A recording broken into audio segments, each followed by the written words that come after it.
yung isa pang bagay na ina-admire namin, ako, personally ako, na-admire ko and namin about SB19. Ongoing yung projects nyo together. Kami na pala yung topic. Nagulat naman Hindi ako. ka ba iPhone? Nagulat Nagulat ka ako. ba? Kasi nagkakantahan lang tayo, tapos suddenly kami na yung topic. Oo, Okay, sige. hindi kasi naiisip ko to habang kanina yung pasilyo eh.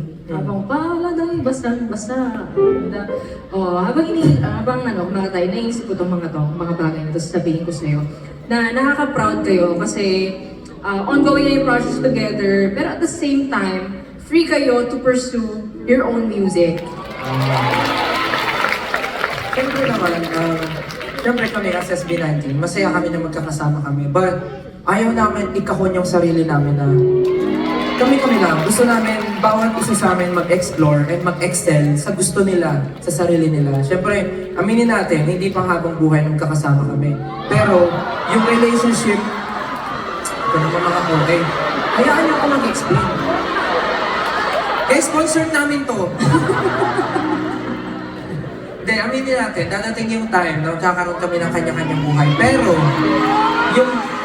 yung friendship, yung family Huwag daw, di pa nga daw. Kasi na Oh, sige, dadating yung araw na... Dadating yung araw. Pero siyempre, yung friendship, yung family na na-build namin, nandun na yun forever. Tsaka, speaking of kanya-kanya, alam mo ba na merong isang member na grabe